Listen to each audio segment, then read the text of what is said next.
So you mentioned in Albany how much you were looking forward to having a little P Street action. I just wondered, you're back in Raleigh. Have you celebrated in any way with Krispy Kremes or? We went to the Krispy Kreme right away today. We actually, went right away. We had some radio stuff to do this morning, and then we headed to we did hit the Krispy Kreme with a caravan of Raleigh Police Department cars, who I'm sure enjoyed the trip themselves. And when we got done, the lady who was working the counter came outside and said, "What took you so long? We've been waiting all day for you." These people knew we were coming to the Krispy Kreme. We hit the P Street, yes, definitely. So it's good to be back in Raleigh. Yes, huh? and we got hot and fresh, hot donuts now. Great. So this tour wraps up in August, right? What's next for you after the tour wraps up? I got to figure out where I'm going to live. I think the goal, the idea now is that in order to continue and be successful in this arena, or this field for a while, at least initially, I'm going to need to be based in L.A. So Ken Locke and I are looking into trying to find an apartment in L.A. or someplace to stay in L.A. I'd love to eventually be based in Raleigh. I mean, that would definitely be a goal of mine. But right now, it looks like I'll be in L.A.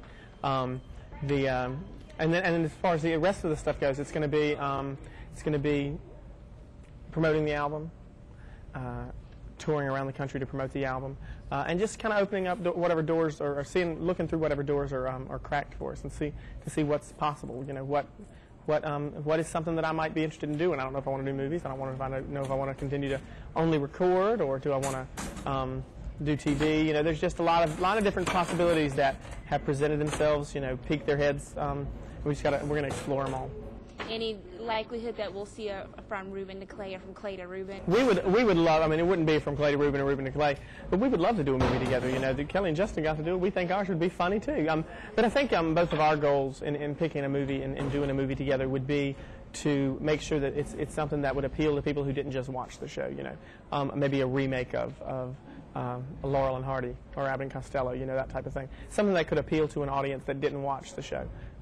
That could appeal to a really broad audience. So if we go into doing that, if we're not sure if that's something we want to look into right away, if we go into doing that, that would definitely be one of the goals. You like to be in 3-5 years still in the entertainment industry, or working outside of it? You know, I'm not really completely 100% sure. I know that it's not been tested. You know, the success of an American Idol contestant, winner or runner-up, has not been proven yet. We don't know exactly. I mean, Kelly's doing a wonderful job.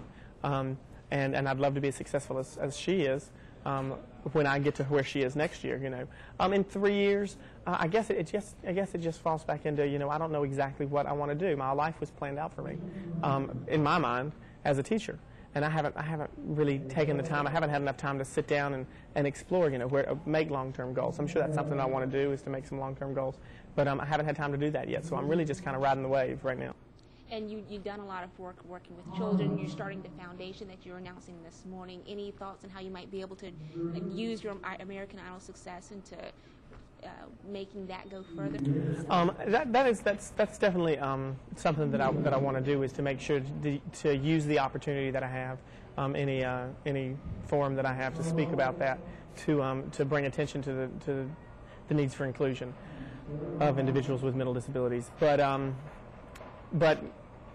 I mean, honestly, I would love it if the foundation had a longer shelf life than I do.